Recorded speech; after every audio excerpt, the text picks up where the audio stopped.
Welcome, everyone, to GatorCountry.com's discussion of Jeff Driskel, the Gators quarterback. Join with me today are Nick De La Torre and Daniel Thompson. Nick, start us off here and give us kind of what we'll be talking about today with Jeff Driskel. All right, guys, heading into next season, it's a really big season for Jeff Driskel. Coming off his first full year as a starter, doesn't have to battle this offseason against Jacoby Brissett. He is firm in the starting position. So Dan and I went back, watched Jeff Driskel's film from 2012, looked at all the statistics, broke things down, and really wanted to give you an analytical approach to what Driskel does well, what he needs to improve on, areas that were encouraging and some areas that were discouraging, and how he can become a better quarterback heading into 2013. We can start off with there's a play against Texas A&M. It's first quarter on a 3rd and 11, first down. Driskel's numbers on 3rd and 10 to go, he had 16 passes, 8 completions, and 1 touchdown for 146.23 quarterback rating, which is pretty good. Go ahead and cue up that play, Seth. You see Driskel drop back, clean pocket, he steps up, and he delivers the ball right in there into a pretty tight window. Dan? Yeah, absolutely. It was a good pass under some pretty heavy protection. The offensive line blocked probably its best all season against Texas A&M, but a good, clean, solid throw. I mean, there's a rope right down the middle of the field. Great pass and good catch. I mean, That's something that pretty straightforward. Go ahead. I said not much to analyze there. It's pretty straightforward. Good decision making. Saw the receiver open within that quick window, threw a bullet right in, and made the completion. Yeah, that shows you confidence in his feet. Something that you didn't see all the time from him. He realized that he had a clean pocket, stepped up into it, was able to step into his throw, and delivered a very confident pass into coverage to Frankie Hammond for a first down, a big first down. Especially in a hostile environment at Kyle Field, only being a second game starter. Excellent throw. Really gave Florida some momentum on that play, on that drive, I believe. Yeah. We'll queue up. We're going all the way back to fast forwarding to the third quarter. This is a 3rd and goal.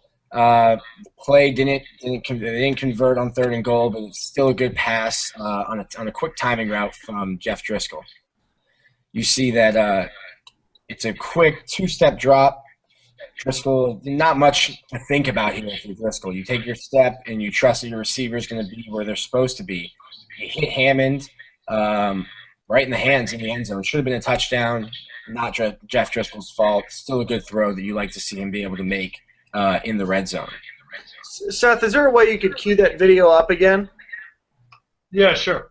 Okay, perfect. Because it was a good throw, Nick, and I think that you make a good, valid point there. If you could just kind of play it from there and maybe go through slow motion, the offensive line is going to block well, but you have a wide receiver that's open in the middle of the field there that's unblocked, and I can't see who that is. But sitting in the middle of the field, Seth, you want to rewind maybe half a second or so. You see a wide receiver sitting wide open in the middle of the field that might have been a better target to throw to. And I know that Jeff Driskel really relied on Jordan Reed all year, so it'll be interesting to see next year who he relies on. But he's locked on the wide receiver, on Jordan Reed the entire time. So that's something that he's going to need to improve on, because from the time that he took the snap, to Frankie Hammond, sorry. From the time that he took the snap to the time that he threw the ball, he never took his eyes off anybody but Frankie Hammond. So that's risky, especially down there. That could have been easily a turnover. Well, I think that's the design of the play. I think the play is you're in there on a 3rd and short. It's kind of you're not really going through progressions there. You're taking a quick drop and turning. There's only one option there. It's not Jeff Driskel wasn't going to – I think in that scenario, if you look and you see that Hammond is absolutely, you can't fit the ball in, that he would kind of just tuck the ball down and run there. It's not really. Well, and that makes sense, but he's also only a half a step away from interception into double coverage. I mean, he's lucky that he got that ball in between Frankie Hammond. So if that was the design of the play, I mean, it should be in his normal scope to see that wide receiver is open. And part about being a good quarterback is, realizing that if your guy is double covered like that, even at that quick moment that play is, that you're going to have to make some adjustments. But, I mean, overall not a bad play, but, it certainly could have been a touchdown on that pass. Let's talk a little bit about his red zone numbers, Dan. Red zone numbers, he had 32 pass attempts, completed only 11 of those, so 34% completion percentage, give or take. And, it's tough to complete passes down there. You get the defense, covering a lot less field. One thing that did stick out to both of us, I think, is that in those 11 completions, 8 of them were for touchdowns. Yeah. Yeah, I mean, that's obviously a very, very, very high percentage, 8 of 11. But you do have to be worried about only completing 34% of your passes in the red zone. There were, if I remember correctly, some pretty easy dropped balls that were missed, but still, you really have to improve on the completion percentage in the red zone. That's, not really an acceptable number for a starting quarterback in the SEC. You want to see that number. You're not going to throw in the red zone as high a percentage as you're going to throw outside of the red zone, but you definitely want to see that number closer to the 45, 50 number at a minimum. And that's an area that Florida improved upon a lot from Will Muschamp's first year to his second year, but it's still an area that they need to get better moving forward. I agree completely. All right, we are queuing up our third play here. This is fourth quarter on a 2nd and 5. Driskel's going to get a clean pocket. He steps up into the pocket again, and he hits Omarius Hines in stride for 25-plus yard gain here. That's a beautiful pass. It was. That's a great pass. That's a great catch, over-the-shoulder catch. If you look at that, that's an unbelievable amount of time that he had there in the pocket. Yeah. I mean, that was exceptional offensive line blocking. And going into next year, I think that Florida's line is going to block a lot more consistently, a lot like they did against Texas A&M. So, hopefully you see more stuff like that out of Jeff Driskel. But, great throw, great drop back, and great catch as well. You can't forget that. That was an exceptional grab over the shoulder with pretty tight coverage. Right. That was on a second down pass where Driskel was his best as far as completion percentage, and he had a good touchdown to interception ratio. Driskel completed 66 of 91 passes on second down, so that's 72%. And he had 4 touchdowns to just 2 picks. So that's an area, especially 2nd and 5, that's an area where you can really open your playbook. Because with a team that runs the ball like Florida, that's an area where it's easy to run the ball in 2nd and 5, 2nd and 6. So that's an area where Driskel should be able to take advantage of having so much of the playbook open. You're going to catch a lot of teams off guard when you're throwing, especially deep, like they did there to him and on 2nd and short, 2nd and mid-range. Yeah, Jeff Driskel was one of the most efficient quarterbacks when it came to completion or touchdown interceptions. And I know that that's Brent Pease's goal, to have as few turnovers as possible.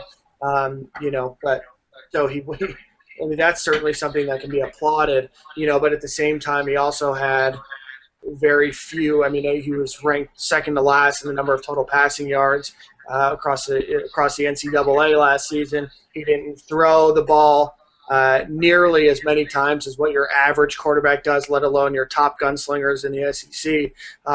So you're going to want to see Jeff Driskel throw the ball more next season. You're going to want to see a higher completion percentage, especially in the red zone, and you're going to want to see that touchdown to interception ratio stay somewhat similar. Right, yeah. I think that you'll see a little bit more passing, and Driskel should be more comfortable with his, a full year starting under his belt, 2nd year in Brent Pease's offense.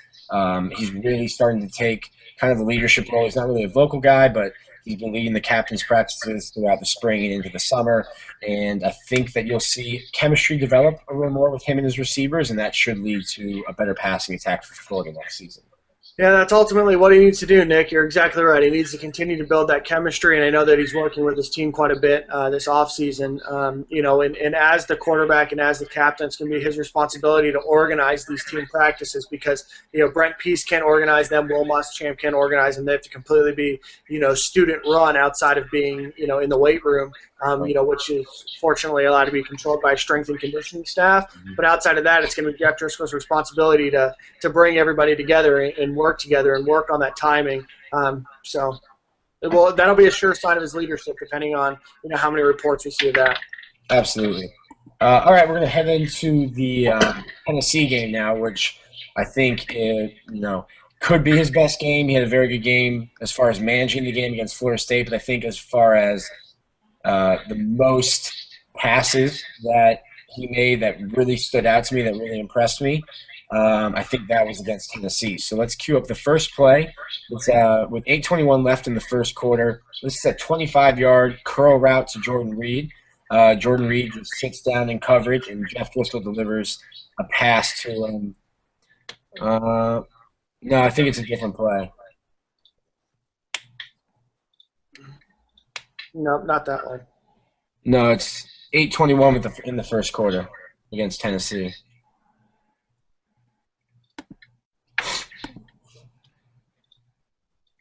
Working out some bugs, but we'll get it.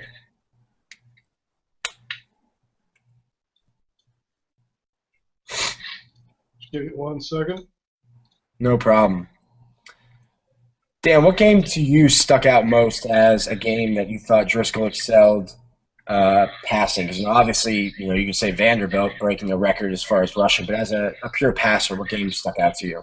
Yeah, the Tennessee game is probably his best game. It was a super hostile environment. I don't know if you all remember, but at this point, Tennessee thought that they were going to have a great season, that they thought that this was their coming out year. They had sold out Neyland Stadium. They were pumped and excited to play the Florida Gators. They came out strong, and then Florida ultimately ended up pulling away. But he played well against Tennessee. He did what he needed to do against South Carolina. Those were his two best statistically, probably in terms of yards, and then touchdowns against South Carolina. Although I think he had 97 passing yards against South Carolina. He had 3 touchdowns for less than 10 yards. But but ultimately, that if you're looking at purely statistics, but I really liked him in the Tennessee game. And then going into Texas A&M, like we just talked about last game, I think he really showed a lot there. That was his first road game as a true starter, not as a freshman that he was thrown in there. So he did really well in Kyle Field, especially coming back from when Florida was down. All right, we've got our play queued up here. You can let it roll, Seth.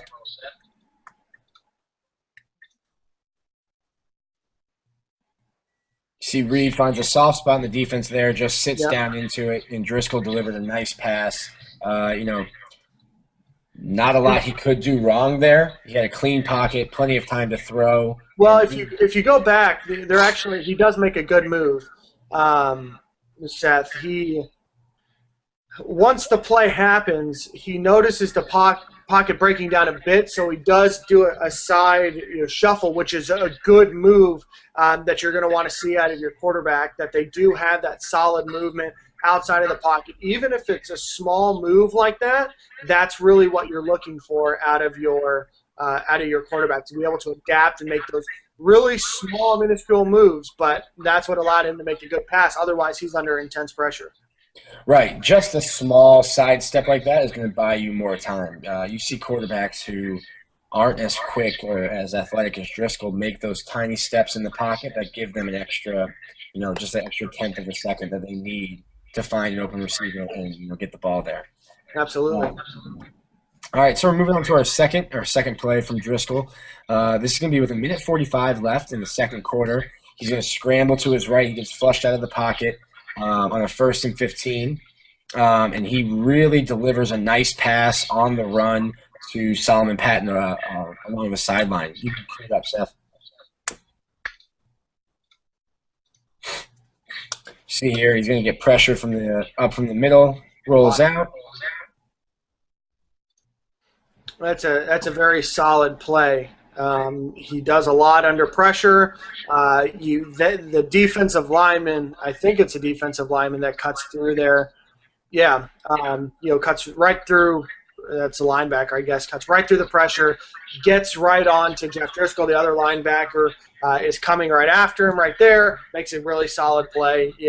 Has a fortunate catch there, and great decision making. But that's a scenario where we saw Driskel too many times last year hold on to the ball and run out of bounds for a loss of yards. Where, he has time there. If Patton wasn't open, he has time to throw that ball away. And there's too many times that you see Driskel run out of the pocket like that, and instead of throwing the ball away or even trying to tuck and run, just throw the ball away. There's no need to take a 2-yard loss when you're rolling out of the pocket like that, when you can throw the ball away. You see Aaron Murray and McElroy and some of the the high-end passers in the SEC do this kind of stuff all the time. Well, Nick, I think that's interesting because what he does at the beginning of the season, he seemed more likely to make those decisions. And I don't know what the turning point was. I don't particularly remember an interception or anything like that. He was much more willing to make those throws at the beginning of the year. Then all of a sudden he's holding on to the ball. He's trying to rush when he has no space. Or, he holds on to it, gets sacked, or if he throws it out of bounds, it's just barely and, could threaten a turnover there. So I'm not sure exactly what happened mentally for him, but at the beginning of the season, Texas A&M and Tennessee especially, he was making some more of those high-pressure throws. Or high risk, high reward throws. Right, and we'll have a video a little bit later in the show about showing you Driskel holding on to the ball too long. But right now we're going to get into our third play from this. It's third quarter. Driskel has a clean pocket. You're going to see a fake handoff, fake reverse, and then Trey Burton comes out on a wheel route, and Driskel hits him down the sideline. Yeah. No, it was a great play. You beautifully called, beautifully executed. There was very little that went wrong on that play. Solid protection. Had a lot of quick movements. The play went off very quickly, which a play like that where you have multiple players reversing and then you have a great block by the tight end there. And then you have a couple of people that end up open and, beautiful pass right down the sideline. It would have been nice to see him stay in bounds, but, great play. Yeah, and hat tip to Brent Pease because I think Florida showed it a little bit against Bowling Green and a little bit more against Texas A&M, but they really went after showing that end-around fake. They must have faked the end-around probably once every 3 downs against Tennessee before they ran it. So when you run a play, fake a play so many times like that, that's really going to open things up when they do it there. It can open up not just a short pass or open up the middle of the field, but it can open up big plays like that, as we saw.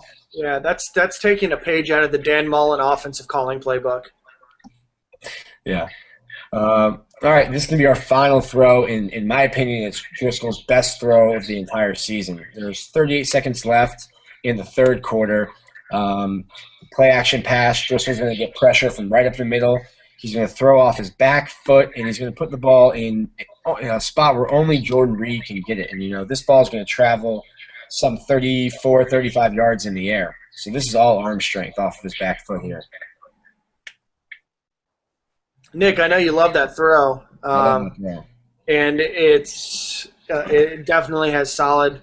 He made a ton of – he had a ton of luck on that throw. I'll be honest with you. Yeah, it's not a throw that you're going to show somebody when you're trying to teach mechanics because you don't want to ever see a quarterback throw off his back foot, chucking the ball 30 yards downfield. I think this really sticks out to me just for sheer arm strength, being able to throw off your back foot, fading away with pressure and get the ball to that spot. Exactly. And they say that luck is the combination of preparation and opportunity.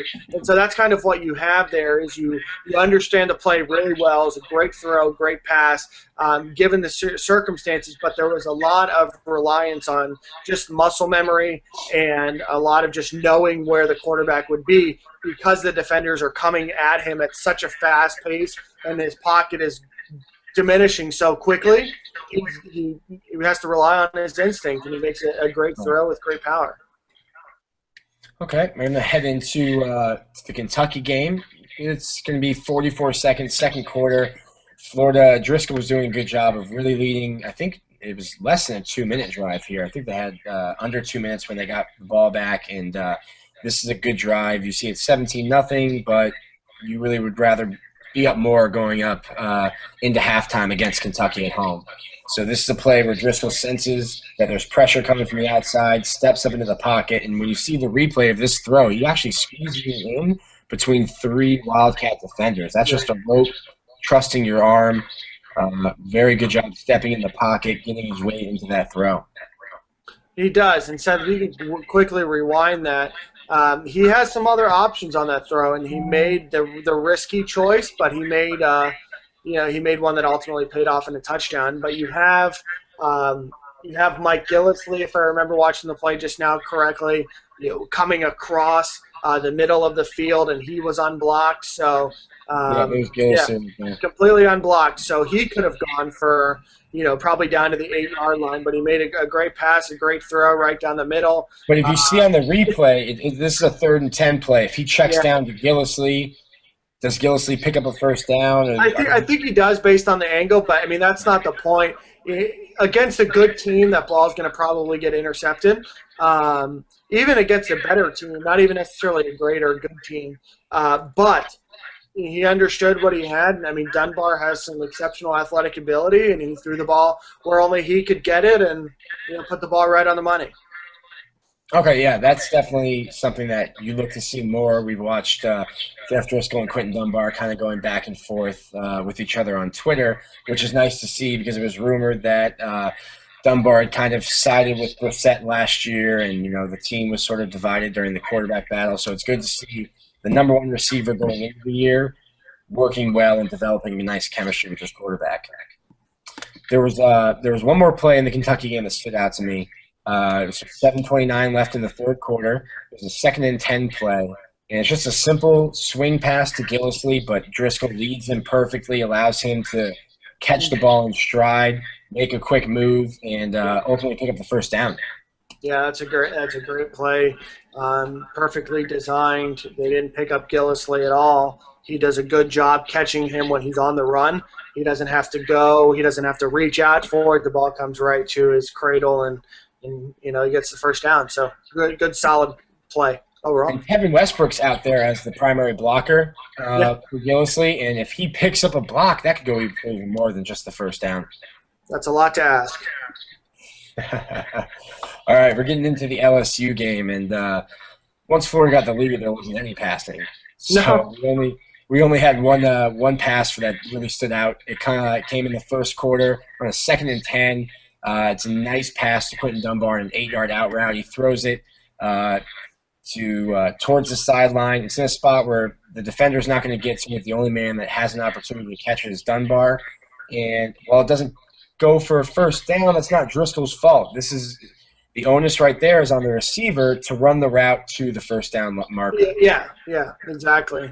So you see Dunbar run that route 2 yards deeper, maybe 3 yards deeper, but still a great pass from Driskel. The pocket was starting to collapse a little bit, and he gets it out with a strong throw on. That's a long throw from the other side, from the other hash.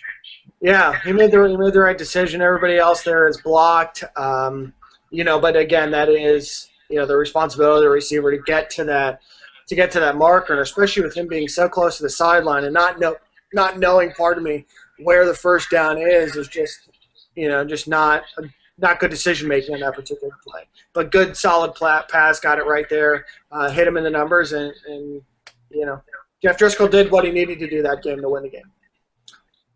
Okay, and like you said, that game was kind of about controlling the clock. Both teams kind of, I feel like it's except for when Percy Harvin caught a gigantic touchdown pass against LSU several years back. I feel like these two teams always kind of feel each other out for a little while, and neither one wanting to make a mistake. So that's always a game where both coaches try to control the clock and are very cautious, not going to go for it on 4th down unless Les Miles enjoyed the piece of grass and just gets a funny feeling to go for it. Yeah, but, exactly. It's definitely a game of two juggernauts in either division. That the games are definitely physically defense first, and then running game second, and passing kind of fits into the shuffle somewhere.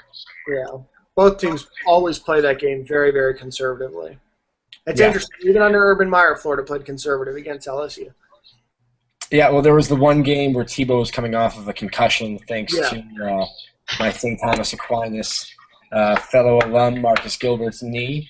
So obviously that game's going to be a little cautious. But, yeah, you're absolutely right. It always seems to be a game where the teams kind of feel each other out. Yeah. getting into a little bit of what Driskel needs to work on moving forward. Decision making. Obviously, we showed you a couple instances where there was some good decision making and some good footwork. But here's a play where you got to realize what's happening and just get rid of the ball. So you can run it, Seth.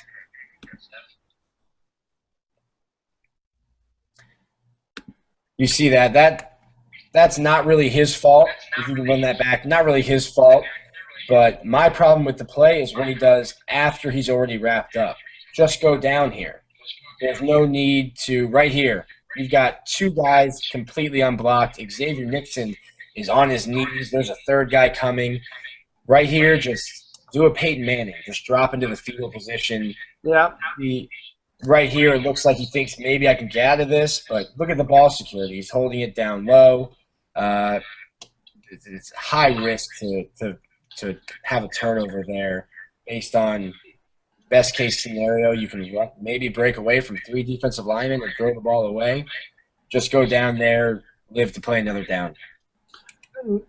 Seth, if you can rewind back to like 10:57 on that play real quick. He does have an option. I'm not sure why he doesn't see the option, but that play immediately becomes open the second it starts, and he should know that. If you stop right there, you have the running back going straight out to the sidelines for probably a quick wheel route or just a quick pass to the side there. So Jeff's looking his direction. Right. The play is going to play out over the next second or so, and that's really where Jeff Driskel missed out on the opportunity. So if you throw it to the running back there, you have the wide receiver that's able to block, and he does. It actually looks like that's how they set it up, because you can see both Nixon and Wilson on the left side both tried to cut block. So it seemed like they wanted to get those 2 linemen down, and then you can see the wide receivers on that side are already blocking.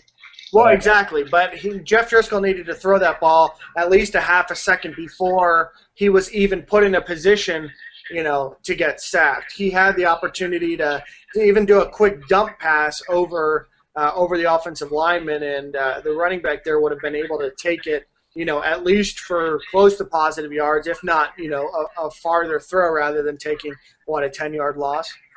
Yeah. So, I mean, that goes into decision-making and confidence. Hopefully you see more confidence going into this season. That comes with familiarity and having played a full season now.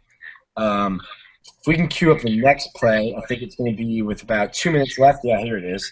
And this play is one that could have potentially been devastating. The defense kind of, picked him up after this. But this is a 1st and 10 situation where Jeff Driskel is just trying to do too much. Instead of just taking the sack, he tries to make something out and create something where there was nothing. And he ends up fumbling the ball, and it could have easily been a 10-0 game going into halftime. Exactly. James Wilson might want to have that dive back on that play. Yeah, exactly. You said it. Just poor decision making, has to get rid of the ball.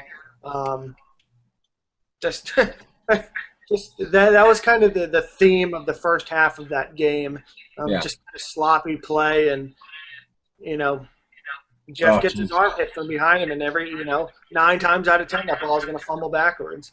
Yeah. Yeah, can I get James Wilson flopping on that ball one more time, please? There he is. Go, big man. Oh, great stop. Great stopping time. While Seth queues up some of the other videos we have planned, what are some of the stats that we looked up that really stuck out to you, Dan? I'm sorry, say that again? What are some of the stats that we looked up that really stuck out to you, for good reasons or bad reasons? There's a lot. Pick a couple. We talked a little bit about he has a good quarterback rating, and that's good. He was a pretty efficient passer when he did. He had a high touchdown to interception, or had a low ratio, I guess is what you want. He had 5 interceptions, 12 touchdowns, and that's great, and that's what you want to see. But what I also saw was from Jeff Driskel is I saw him get sacked a lot. I think that Florida QBs were sacked 39 times this past season. That's a stat that you don't want to see, and I'm not going to blame all of that on Jeff Driskel, but I am going to blame some of it on him. He didn't do a very good job throughout the year of ever really getting rid of the ball. For Jeff Driskel, it was either throw the ball, run the ball, or take a sack. He never wanted to take that incompletion, and sometimes an incompletion, is just as good of a completion depending on the situation. So you really want to see that number improve. And then you also, those are probably the stats. Oh, and the last one is, of course, talked about earlier, and that's red zone completion percentage. That was exceptionally low. You're going to want to see that number increase drastically as well, at least 15 percentage points. What about you, Nick? I really liked, found a stat when the team was losing the game anywhere from 1 point to 7 points, so, down a touchdown or in that range. Driskel was 46 of 76 for a 60.5 completion percentage. But then I got to no touchdowns, 2 interceptions. So it was all good up until you saw that, sure, he's completing some passes, but then you have 2 interceptions to no touchdowns. And also, which really stuck out to me, was on third down with 4 yards to 6 yards to go. So kind of what we talked about before, you have your entire playbook open. Literally any play you can do. It's you can run the ball. Florida's going to run the ball on third down and 6. That's going to happen this year. It's going to happen a bunch. So when you only complete 9 of 22 passes, 40% for 120 yards, I think he needs to improve in that area. And third down, such a crucial down, can really swing momentum one way or the other for a team. So I'd like to see him improve his numbers in the third and medium range. Absolutely.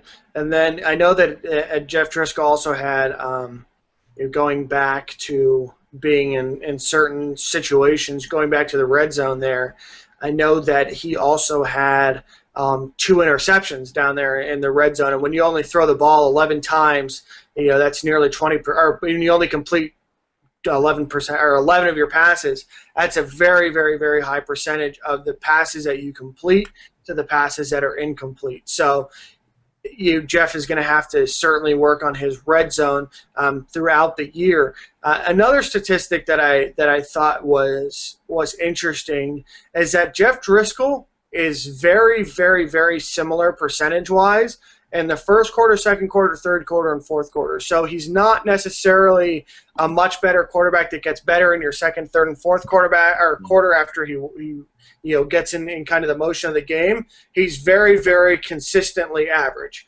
throughout the season. Yeah, absolutely. All right, we got our next game queued up. We're going into South Carolina. 4 touchdowns on 97 passing yards. That's not going to happen maybe ever again for Jeff Driskel, but he was fortunate that the defense put him in some positions and special teams put him in some positions to be successful, and credit him for taking advantage of those, because you can easily go 3 and out after the defense gives you the ball in your opponent's territory and kick a field goal, but he was able to convert. So we get into our first play. It's 14 seconds left in the first quarter, and this is a beautiful 40-yard pass. It's probably going to go about 50 yards in the air to Amarius Hines. Unfortunately, there was a little chop block on Jadeveon Clowney. You got to do something to stop him. Maybe they should allow chop blocking on Clowney this year. So that was an exceptional throw. I remember watching that game at a sports bar down in South Florida, and the place just erupted, because that's what you wanted to see out of Jeff Driskel. You see Florida has early momentum. At this point in time, we didn't know the game was going to blow up the way that it did. He steps up. He puts his arm into it and launches it. A beautiful pass. Great catch by Amarius Hines. Hit him right where he needed to hit him. A great overall play, but, of course, there's that chop block, which, like you said, is, probably the only way you're going to be able to stop him.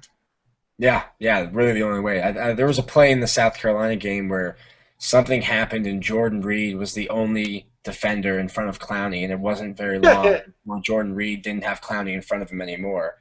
But we'll get into our second play. It comes in the third quarter. There's 3:24 on the clock. It's a 1st and 10 play. like Dan said, Driskel pretty, consistently average, whether it's first down, third quarter, doesn't matter. And he's going to lead Luchez Purifoy on a beautiful bomb here. The cornerback does a nice job of breaking it up, but Driskel leads him, hits him in stride, and with somebody who maybe has more experience at wide receiver, this could be a completion. Yeah, you're right. I mean, this is definitely a play you want to review. You see a lot of good things. You see him make a good overall throw. The pass was a little bit behind him. You would like to see a quarterback get the ball just a yard maybe ahead of where the ball was ultimately delivered. But great pass overall. The cornerback did great. He made the right decision on that play. He does have a tight end or a wide receiver, it looks like, coming across the middle of the field. That might have been an opportunity as well. But you can't blame him for making the decision that he did. And should that have been a Bubba Caldwell or Chad Jackson? That's probably a touchdown. Also, if it's Danny Werfel, it's a touchdown. But or new coach at Florida, Chris Leak. Chris Leak, that might have been a touchdown. Yeah, Chris Leak, that would have been the prettiest pass you've ever seen. All right, well, we're going to try to kind of wrap this up. We can touch a little bit on Florida State. I think as a pure passer, not Jeff Driskel's best game, but managing the game. They come out, get the ball first, and he leads them right down the field. Only get a field goal on the play, but you eat up a lot of clock, build confidence that you can drive on this defense that came into the game after beating up on, the clowns in the ACC for so long. So they come in with all these gaudy numbers, and then Florida puts a big number on the scoreboard up against them. And I think that opening drive really set the tone for the game for both the offense and the defense, and really helped Driskel build his confidence and helped carry Florida to that win. Not to mention Antonio Morrison hitting E.J. Manuel might have done something for the momentum as well. Well, they really relied on Jeff Driskel because of the fact that they did have the early lead. They squandered that lead. They gave up some quick points, and what looked like it was a game that was, running away from them, and he was able to bring them back together and ultimately ended up, getting them down the field and scoring some more points and pulling away to a pretty sizable win, even though the score – I think the final score is 37-26, but there was a touchdown as time expired. So it was a bigger win for Florida than it probably looked like on paper. And I think that you can credit Jeff Driskel, not too long after he just recovered from an ankle injury. There was some questions a couple of games before that whether Jeff Driskel would even play in that FSU game. So the fact that he was able to do that and do what he needed to do, is a testament to his character, his will, and then his toughness. Well, he missed the week before against Jacksonville. And Jacoby Brissett finished the Louisiana Lafayette game. That was, a ESPN classic at the end. But coming back with a very heavily taped ankle, playing against Florida State, showed a lot about what he's made up of and how tough he is as a player and as a person. Yeah, Nick. To wrap this up, do you want to maybe talk about what you want to see out of Jeff Driskel this year, or what you project out of him over the next year?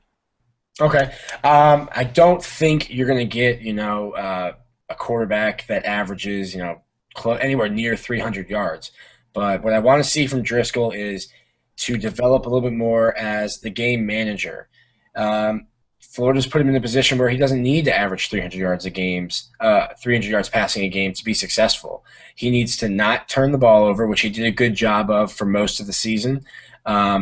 He needs to pick his spots when he needs to be the man. The spot is not when you have 3 LSU defensive linemen chasing you 5-10 yards behind the line of scrimmage. That's not the spot where you need to be the man.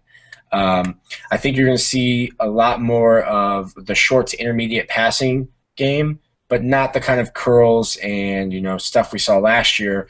More of these crossing routes where you're going to get wide receivers and defensive backs, as Joker Phillips called it, rubbing each other because you can't pick, of course. But I think you need to see Driskel complete a little higher percentage. He had a good completion percentage last year, but a lot of that is short passes that players like Jordan Reed or or Frankie Hammond, they turn an 8-yard pass into an 85-yard touchdown. I need to see more from his footwork, stepping up. The plays we showed today, he did a great job of stepping into the pocket, stepping into his throw. I need to see more awareness. We showed one play where Dan talked about how he took a sidestep he took a step backwards to give himself more time, but he needs to be able to sense that pressure from his blind side. Just an innate trait that quarterbacks need to have to be able to step away to the other side and create more time. I think if you see him develop more in the pocket as far as decision making, progress through your reads a little more, that you'll see him take the next step. Is he going to win the Davey O'Brien Award for being the best passer? No, but he has other intangibles as far as being able to run and create things with his legs that is going to make him more than effective enough for Florida and what they need from him. I was a little long-winded, but you can go ahead. No, that's probably. I mean, you said a lot of what I wanted to say. It's going to be interesting to see how he does next year. He's losing 3 of his top 4 receivers, or pardon me, has lost them already. But he has a new crop coming in. He has a new wide receiver coach that will hopefully develop players a little bit better and give some consistency to that position. There's been a lot of turnover at the wide receiver coach position, so hopefully you'll be able to see some of the wide receivers develop, and it'll be interesting to see how Quinton Dunbar develops into that number 1 wide receiver and continues to be that number 1 target, because last year they had Quinton Dunbar, but they also had Jordan Reed as the number 1 receiving target, and then that's evident in the facts, or in the stats, pardon me. So you're going to want to see how the wide receivers develop around him, but like you said, you're going to want to see increased awareness. You're going to want to see him continue to make those side steps, those stepping into the pocket, stepping back out of pressure. You're going to want to see him get rid of the football in positions where it doesn't look like he's able to make a play, and not just try to barely get it out of bounds, throw it into the 3rd row, hit me up in the press box or hit you up in the press box, with the football. They'd be happy to let people, pass that ball down to the field, but you're going to want to see Jeff Driskel get the ball out of bounds, and that's something that you really missed last season. And Florida took a lot of sacks last year and lost a lot of yardage because of that lack of awareness there. You're going to want to just continue to see him learn the playbook and know his other options in the area. And even on quick decision making, it's not always just one wide receiver that you have to lock into, but you can have 2 progressions, or you can be watching 2 people if they're crossing a similar part of the field. I think you're going to see an improvement out of him. Florida is going to continue with the run-first offense. I would like to see Florida, this goes back to Florida and Brent Pease, but throw the ball more often on first down. I think they only threw the ball 71 times this season on first down. So you want to see them open the playbook a little bit more and not just go straight to Matt Jones or Mac Brown or Kelvin Taylor or Adam Lane or whomever might get the ball. So you want to see some more creativity, and then you're going to want to see some audibles as well from Jeff Driskel as he continues to learn the playbook and know his position a little bit more. And finally continue into that role of leadership. There was a lot of discussion last year about Jeff Driskel and Jacoby Brissett and how there was a schism in the team and all this other stuff. Well, he's gone now. You have to take the leadership. You have to get everybody on your side. You need to bring people in to work together. You need to have team meetings. You need to have practice with your receivers. You need to encourage your players not to play Modern Warfare 4, but go out for some passes. So he needs to be that leader. He's a junior. He's becoming a little bit more vocal. We saw that in the press conference a couple weeks ago. So we definitely need to see that leadership quality show more out of him. And you can be a quiet leader, and he's going to have a quality assistant coach around him, a quality control coach that was a more quiet leader as well, in Chris Leak. So he can look to him for some advice as well. So that's what I think that Jeff Driskel needs to work on. He showed some good things. He showed some bad things. Now it's just improving more on the good and then just making those small corrections. And he's not a bad quarterback. He just needs to make small corrections, and that'll be huge improvement for him. All right, real quick, last thing we're going to do, Dan, a little over-under. Driskel threw for 1,646 yards last year. Will he surpass that, or will he go under that in 2013? I would say over. I agree. He had 245 attempts. Does Florida throw the ball more than 240 times next season? It depends on how the wide receivers develop. I'm going to say more, unless they can't find a trusty group of wide receivers. But I'm going to say more. 12 touchdowns, over or under 12? More. Okay. And 5 picks last year, over or under? 5? More. He got extremely lucky on some dropped interceptions last year. I think with throwing the ball more, you're going to see. You're going to have a higher chance of interception as well. So you're going to see statistics increase across the board, and with that, might come some increased interceptions. All right, that sounds good. For Dan, DK Thompson, and Seth, the man behind the video, I'm Nick De La Torre. Thanks for joining us today.